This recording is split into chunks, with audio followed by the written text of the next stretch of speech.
every single Muslim has struggled at some point in their life, or even still now, with acts like salah or other things like charity and fasting. These things, let's be honest, they're not easy to stay consistent on. So naturally, you're going to feel a little bit of friction when you're doing them. And you might think that these habits and actions are the only thing you can do to increase your iman.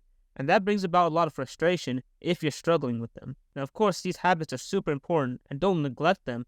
But the truth is, there's a habit that's so much easier and so much simpler that can give you so many rewards and increase your iman as well. And in my opinion, if you're trying to develop yourself Islamically, improve your iman and all these good things, this habit is literally non-negotiable. So what is this habit? It's gaining knowledge. Now, the first thing that might come to your mind when you think of gaining knowledge is that it's going to be a little difficult and complex.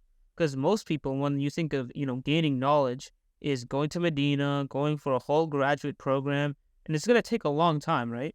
But the reality is, gaining knowledge is super simple as long as you make it simple on yourself. You don't need to go to Medina or do anything special, actually.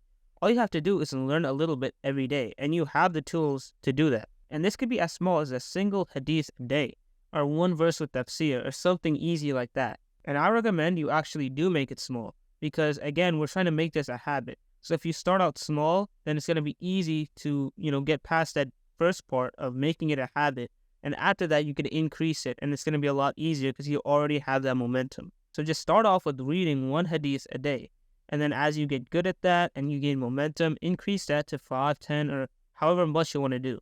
I guarantee you that you'll actually become so knowledgeable that it might surprise even you. And that's as long as you just stay consistent. But what is the actual benefits of gaining knowledge? Because I'm talking about it like it's something amazing. So let me explain it to you. If you look at the most righteous people in the world, who are they? They're always people of knowledge, right? Think about sheikhs, muftis, and even, right, if you think in your head of what a good Muslim looks like, you probably think of a person of knowledge, right? And the reason why is because of what knowledge does to a person. So to make it simple, if you don't know anything about a certain action, you basically have no incentive to do it.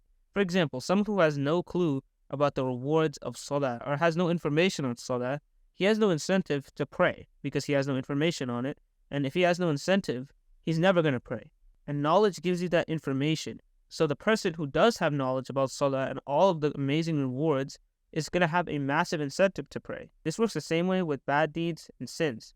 A person who has knowledge of the consequences of sins is going to be a lot more likely to avoid them just because he knows what the consequences are. So what that means is the more knowledge you have literally means you're just going to start naturally doing good stuff and naturally avoiding bad stuff without even thinking about it. So if you add this habit of gaining knowledge, you'll kind of just do good deeds out of nowhere and you'll kind of not even notice it. So honestly, gaining knowledge might be the most OP habit for increasing your iman, as long as you just stay consistent and make it easy on yourself, of course. So my challenge to you is, for the next week or however long you want it to be, read just one hadith a day.